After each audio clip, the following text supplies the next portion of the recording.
memperkenalkan diri, nama saya Andre Purnomo dengan NPM 2233006. Pada video ini, saya akan menyampaikan materi tentang perkembangan agama masa remaja. Perkembangan jiwa keagamaan di usia remaja sangat dipengaruhi oleh perkembangan jasmani dan rohani. Maksudnya, penghayatan pada remaja terhadap ajaran agama dan tindakan keagamaan yang tampak pada remaja banyak berkaitan dengan faktor perkembangan tersebut. Banyak hal yang terjadi pada masa remaja, seperti emosi yang kurang stabil, sering tidak percaya diri, merasa selalu benar, ingin mandiri karena sudah merasa dewasa, ingin selalu tampil menarik, dan ingin dilirik, dan lain sebagainya. Semua yang dialami di masa remaja sudah lumrah karena sudah ketentuannya sesuai dengan tahap perkembangan. Untuk remaja itu memerlukan agama dalam menghadapi semuanya. Pentingnya agama dalam menghadapi segala persoalan remaja. Fase remaja dibagi menjadi 3 fase. Yang pertama, fase awal dalam rentan usia 12-15 tahun. Pada masa ini terjadi perubahan jasmani yang cepat sehingga memungkinkan terjadinya keguncangan emosi, kecemasan, dan kekhawatiran. Keadaan tersebut menjadikan jiwa agama pun tidak menetap. Contohnya, remaja memahami tentang sabar pada saat tertentu, remaja bisa menggunakan sikap sabar dalam menanggapi masalah. Tapi, di situasi lain, konsep sabar bisa pudar dan dikuasai oleh emosi yang tidak stabil. Kemudian, pada saat tertentu, remaja yakin dengan konsep sabar yang telah dipelajari, namun ada di saat tertentu juga remaja ragu dengan konsep sabar tersebut. Jadi konsep agama pada masa remaja masih dalam keraguan dan tidak menetap. Yang kedua, fase remaja madya dalam rentang usia 15-18 tahun. Pada tahap ini, remaja mengidolakan sesuatu. Ketika remaja melihat seseorang yang sesuai menurut penilaiannya, maka remaja akan mencoba meniru dan mengikuti kebiasaan yang diidolakannya. Pada masa ini, remaja menyadari akan perlunya kehadiran seseorang yang akan mendampinginya dalam menghadapi berbagai macam gejala jiwa yang dialaminya tersebut. Namun, remaja lebih mempercayai teman sebaya untuk teman bercerita dibanding orang tua.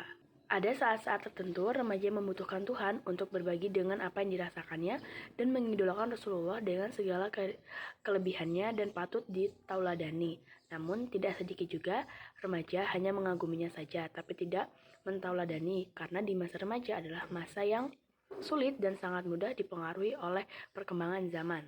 Fase yang ketiga adalah fase dalam rentang usia 18-21 tahun. Pada fase ini, dapat dikatakan bahwa remaja dari segi perkembangan fisik dan psikis telah mendekati kesempurnaan. Organ tubuh telah tumbuh sempurna, dan seluruh anggota badan telah dapat berfungsi dengan baik. Secara psikologis pun sudah mulai stabil, tinggal pengembangan dan penggunaannya saja yang perlu diperhatikan. Berhubungan dengan pertumbuhan dan perkembangan fisik dan psikis yang telah mendekati sempurna, atau dalam istilah agama mungkin dapat dikatakan telah mencapai tingkat balik berakal.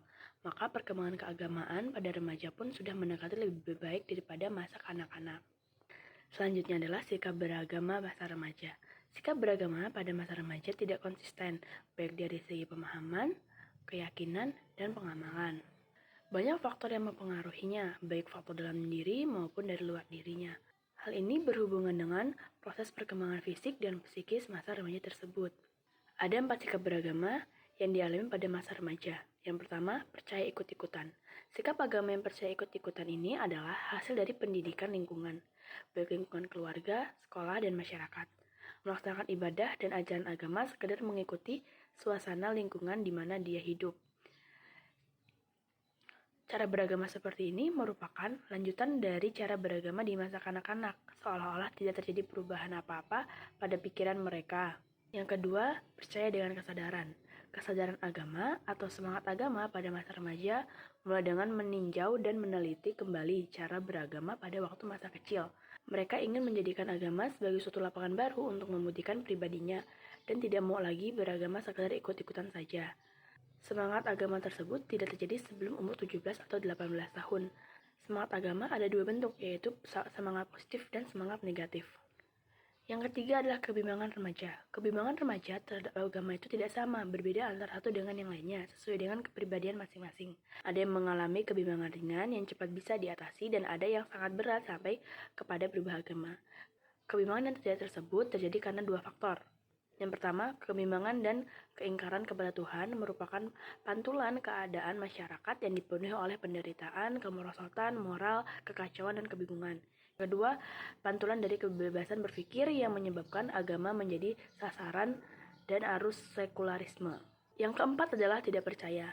Salah satu perkembangan yang mungkin terjadi pada akhir masa remaja adalah mengingkari adanya wujud Tuhan sama sekali dan menggantikannya ke keyakinan yang lain. Perkembangan remaja ke arah tidak mempercayai adanya Tuhan sebenarnya mempunyai akar atau sumber dari kecil. Apabila seorang anak merasa tertekan oleh kekuasaan atau kezaliman orang tua kepadanya, maka remaja telah memendam sesuatu tantangan terhadap kekuasaan orang tua dan kekuasaannya terhadap siapapun, termasuk kekuasaan Tuhan. Faktor-faktor yang mempengaruhi perkembangan jiwa agama pada masa remaja ada dua, yaitu faktor keturunan dan faktor lingkungan. Selain itu, perkembangan jiwa remaja juga dipengaruhi oleh pendidikan. Ada 3 jenis pendidikan, yaitu pendidikan formal, informal, dan non-formal. Pendidikan informal adalah pendidikan dalam keluarga yang sangat penting. Setiap anak dilahirkan dalam keadaan fitrah, maka orang tuanya lah yang bertanggung jawab terhadap agama yang dianut oleh anak. Yang kedua, pendidikan formal. Pentingnya agama pada remaja mengharuskan pendidikan di sekolah menanamkan nilai-nilai agama pada remaja. Jika remaja sudah mendapatkan pendidikan agama di rumah, maka sekolah sebagai penguat penanaman nilai agama pada remaja. Dan jika sebaliknya, maka perlunya penanaman nilai-nilai agama yang lebih pada remaja. Bimbingan agama yang dilakukan di sekolah membantu terarahnya perilaku remaja ke arah yang lebih baik. Dan yang ketiga adalah pendidikan non-formal. Masyarakat adalah lingkungan tempat tinggal anak remaja. Kondisi orang-orang di sekitar tempat tinggal remaja juga turut mempengaruhi perkembangan jiwa agamanya. Masa remaja adalah masa bersosialisasi, di mana remaja lebih dekat dan percaya kepada teman dibanding orang tuanya, sehingga agama remaja juga dipengaruhi oleh teman sebayanya. Sekian video dari saya akhiri. Wassalamualaikum warahmatullahi wabarakatuh.